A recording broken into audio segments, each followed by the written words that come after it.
kita berhasil banget. Kita sudah jadi host acara Asia terbesar dalam bidang Iya, olahraga. Keren dan banget. penutupan pada malam tadi malam itu udah sukses sekali ya, dan itu keren banget. Meriah nggak sih? banget dan bagus Iya, banget, bangga banget, benar-benar bangga bangga sekali. Dan bukan hanya itu, ternyata atlet-atletnya juga berprestasi, Iya. menyumbang banyak medali dan ini adalah prestasi tertinggi kita selama ini. Iya, karena Indonesia menduduki peringkat keempat ya, dan itu Keren wow banget. sekali. Nah, tapi di balik kesuksesan para atlet ini, ternyata para atlet ini tuh kayak juga ada pro kontra dan kendala-kendalanya ini dengan salah satu itu dengan kesehatan. Ya, kram otot ya. Itu adalah memang yang paling sering dialami mungkin bagi atlet profesional. Dan itu terkait dengan olahraga, mungkin terkait dengan latihan. Dan sekarang kita sudah bersama dengan salah satu, ada dua malah, bukan cuma satu, ada dua penyumbang medali. Nah, kita mau ketemu Siapa langsung. ya? Siapa aja, Aduh, penasaran kan? penasaran. Coba kita langsung lihat. Wah, itu udah hasil ngobrol ternyata mereka ya. Hei, halo. Halo. Hai. Hei. Selamat. Wah, keren banget. Kita udah antusias banget nih soalnya. Keren banget ya kali ini kita sudah bersama dengan Aksa dan Aero dan juga ada Dr. Sofia Hage, seorang spesialis kedokteran olahraga. Nah, sekarang kita mau nanya dulu nih. Gimana sebagai peraih medali? Apa nih yang dirasakan sekarang? Apa ya? Senang banget sih, senang banget bisa ngebanggain Indonesia, banggain orang tua juga, terus banggain sama diri sendiri juga. Iya. Ini baru banget loh mereka. Iya, ini benar-benar fresh banget nih. Dan maksudnya kita turut bangga loh sebenarnya. Iya, bener. sebenarnya tuh aku penasaran sih, apa sih persiapan sebelum Asian Games tuh yang kalian lakuin? Aduh, banyak banget. Persiapannya sih banyak banget dari segi kita persiapan jet ski yang pasti, persiapan fisik kita, fisik, mental, terus kayak harus jaga kayak lebih ke psikologinya, terus latihannya lebih ke physical trainingnya lebih kayak cardio. Sebenarnya lebih normal sih kalau gitu-gituannya. Cuman jaga makan yang pasti, jaga makannya sih yang paling berat sebenarnya. Paling berat itu ya. Olahraganya lebih banyak nggak sih kalau Olahraganya bisa jauh, kita persiapan? bisa 2 kali, sehari bisa 2 kali olahraga. Apalagi kayak latihan fisiknya ditingkatin juga atau Iya. gimana? Jadi olahraganya 2 kali, pagi sama kadang malam banget. Wow. Terus Selama 6 bulan. selama 6 bulan, siangnya latihan jet skinya. Oke, dan itu kalau buat aku sih itu over exercise ya, aku langsung tepar. Kalau buat mereka kegiatan sehari-hari. Nah, tadi tuh mengenai olahraga tadi ya. Gimana Dr. Sofia Hage? Memang kalau misalkan kita lagi ada event selanjutnya tuh memang kayak tadi ya memang ya. Latihan lebih berat gitu. Persiapan pasti jauh lebih berat Tapi daripada. nggak khawatir cedera ya maksudnya dengan kayak gitu kan? Ya, makanya sebenarnya kenapa tadi kalau dibilang tuh tadi ada latihan physical trainingnya, kardio, kekuatan otot, itu sebenarnya semuanya tujuannya adalah untuk mencegah cedera. Jadi bagaimana supaya misalkan nih ketika tanding nggak kemudian jadi kram, kemudian ketahanan ototnya supaya tidak mudah lelah, tidak mudah kram juga, tidak mudah cedera dan sebagainya. Nah, kalau misalnya aku penasaran nih untuk Aksa dan Aero, sebenarnya kalau untuk atlet jet ski itu, karena kalau kita lihat kan mengendarai jet ski itu termasuk kayak naik motor ya, dan dibanding beda sama yang lainnya, itu lebih berat atau sama aja rasanya? Lebih berat Sebenarnya. jauh ya. Jauh lebih berat sih. Jauh. Soalnya kita ya? jet ski kita ada ombak kan. Ombaknya itu kayak small vibration ke badan kita yang kayak bener-bener micro yang kita hampir nggak kerasa. Cuman gara-gara gitu karena jadi otot-otot kecil kita yang lebih kepake daripada otot besarnya.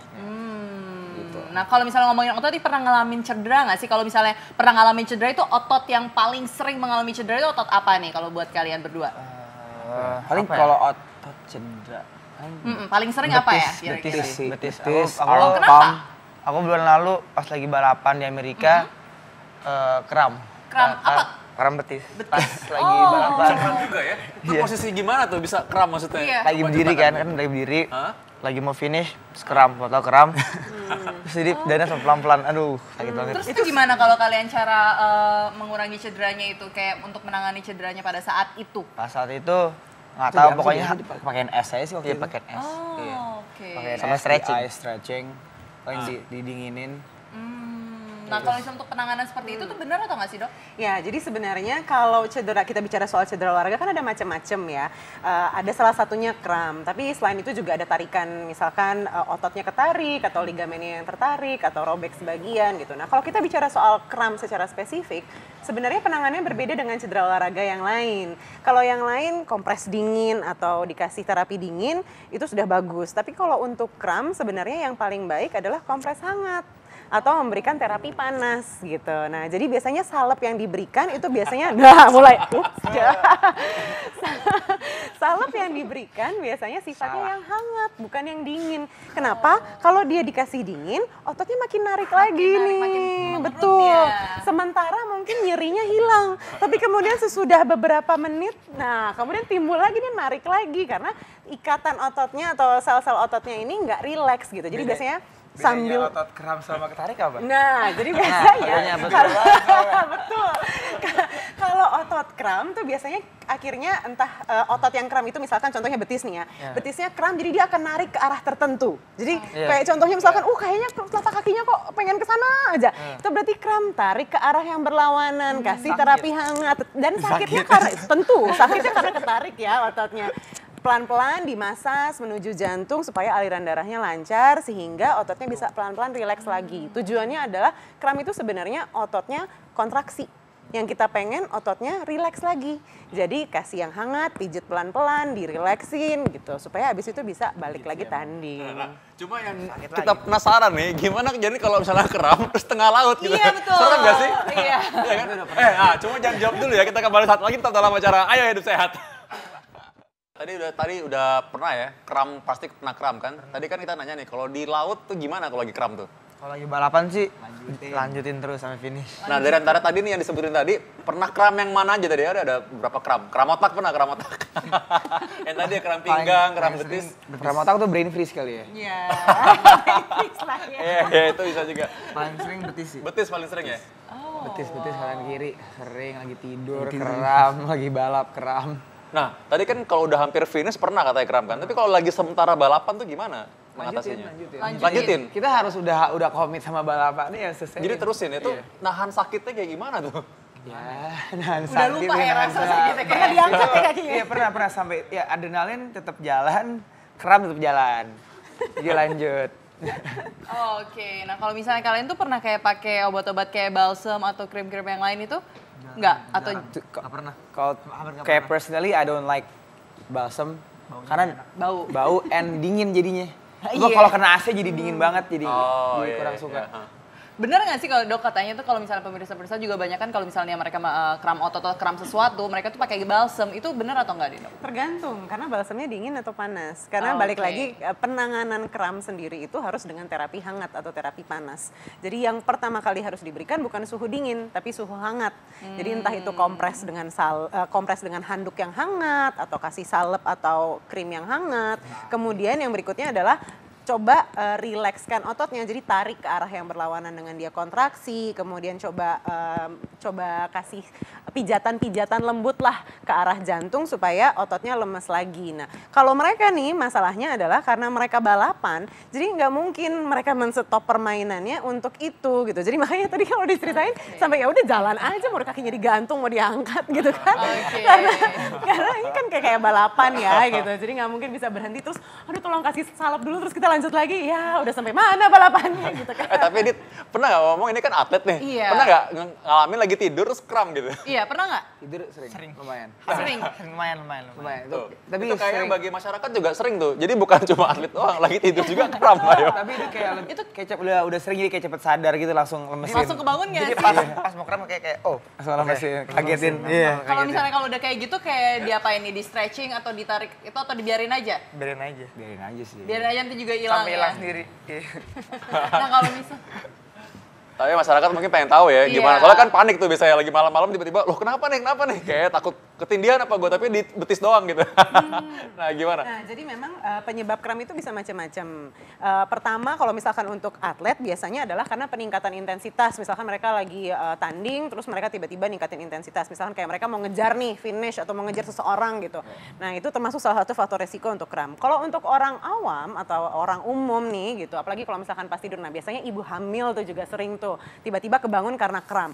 Kenapa? Biasanya penyebabnya satu, kurang minum, kurang tidur, kurang olahraga juga gitu. Jadi biasanya dehidrasi ringan yang terjadi saat kita tidur kan, saat kita tidur tuh sebenarnya kita juga mengeluarkan cairan keringat dan sebagainya gitu ya.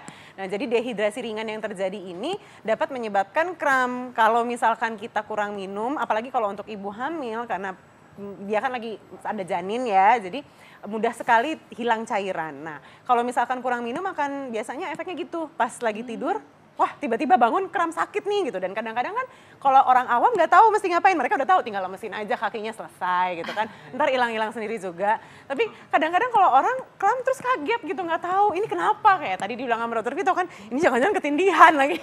Padahal sebenarnya cuma kurang minum aja gitu.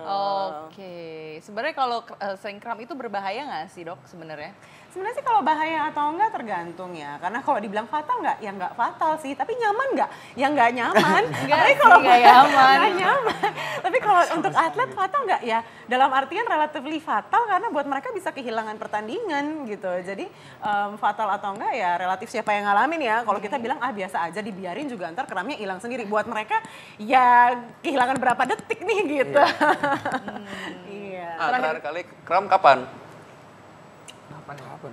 Sebelum waktu itu sebelum balapan Asian Games sehari sebelum pas lagi latihan. Oh tidur.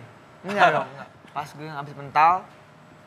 Kan Ya? mental tuh pas lagi Oh, latihan. iya. Terus kram banget. Oh hari terakhir balap. Pas besok paginya pas mau bangun itu. Kakinya udah dua-duanya lagi. Langsung kram. Langsung lemesin aja pagi-pagi. Terus berendam dulu. Ya itu bagus sih. Jadi mereka berendamnya air panas atau air dingin. Hangat selalu. Nah jadi kalau direndam juga rendamnya selalu air hangat gitu. Jadi bukan air dingin. Itu sebenarnya kalau kram kayak gitu tuh karena overtrain atau karena makanan yang dikonsumsi itu atau karena apa nih dok? Bisa macam-macam ya. Satu kalau mereka sih biasanya air atau dehidrasi bukan jadi masalah. Jadi satu kurang minum. Kedua juga peningkatan intensitas tiba-tiba lagi ini nih tanding terus mereka tiba-tiba ngebut gitu. Yang ketiga juga biasanya cuaca kita juga harus lihat kalau mereka tiba-tiba kena paparan suhu dingin padahal nggak biasa ototnya juga bisa lebih mudah kram. Nah, kalau masyarakat suka percaya gini, Dit, katanya kurang pemanasan katanya juga. Iya, itu juga benar sih sebenarnya. Kurang pemanasan, kurang persiapan. Jadi ototnya nggak cukup hangat sehingga sirkulasi darahnya nggak cukup lancar di daerah itu. Sehingga ketika terjadi peningkatan kapasitas, tiba-tiba intensitasnya naik, ototnya nggak siap. Kontraksi lah dia. Oke, itu benar nggak sih kalau kayak gitu? Iya sih. Tapi ya kita mau pemanasan, cuma pemanasannya lebih kayak kalau stretching kita kan maksudnya kita balap, jadi kita lebih sering kayak lari-lari daripada stretching ya. Kalau stretching, kalau buat kita itu kayak karet tiba-tiba ditarik.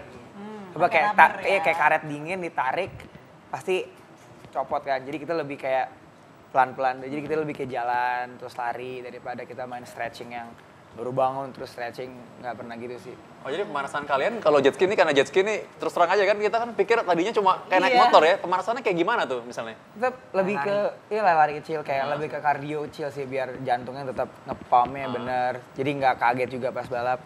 Tapi kita nggak ada stretching yang angkat-angkat kaki apa semua.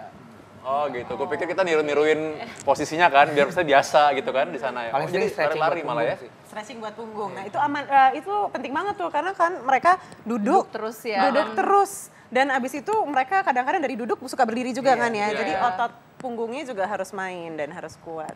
Jadi berarti upper body penting banget ya berarti ya? Penting banget jet ski. Untuk latihan. Kalau jet ski, kalau kita lagi balap atau latihan, atau orang biasa deh, kita misalnya ke pulau atau kemana, pasti besoknya the whole body sore. Pegel semua pasti. Nah ini setelah Asian Games ini kalian rencananya ada harapan apa nih? Atau mau lanjut lagi turnamen di mana? Lanjut ke World Finals, kejuaraan dunia. Oh, Keren banget, wow, Oke. keren banget. Kita pasti dukung banget ya. Iya, bentar lagi. Satu Oktober loh. Oh bentar lagi, 1 Oktober ya? Oktober. Oh jadi Waktu persiapannya bener-bener langsung dikebut dong? Ini cuman bener-bener break 2 minggu. 2 minggu aja kita cuma nggak bisa makan kayak berantakan banget karena harus agak rapi Tetap juga kan. dijaga ya makannya ya. Ngomong-ngomong sebelum kita bahas soal makanan, mengucapkan terima kasih dulu atas perjuangan kalian. Kita bangga banget sama kalian dan ini kita pamer medali. Tau gak, ini emas perak yang mungkin termahal di dunia, nggak mungkin lo bisa beli. Karena harus dengan usaha dan latihan, bener ya? Oke, terima kasih banget semua udah datang. Terima kasih Dr. Sofia G.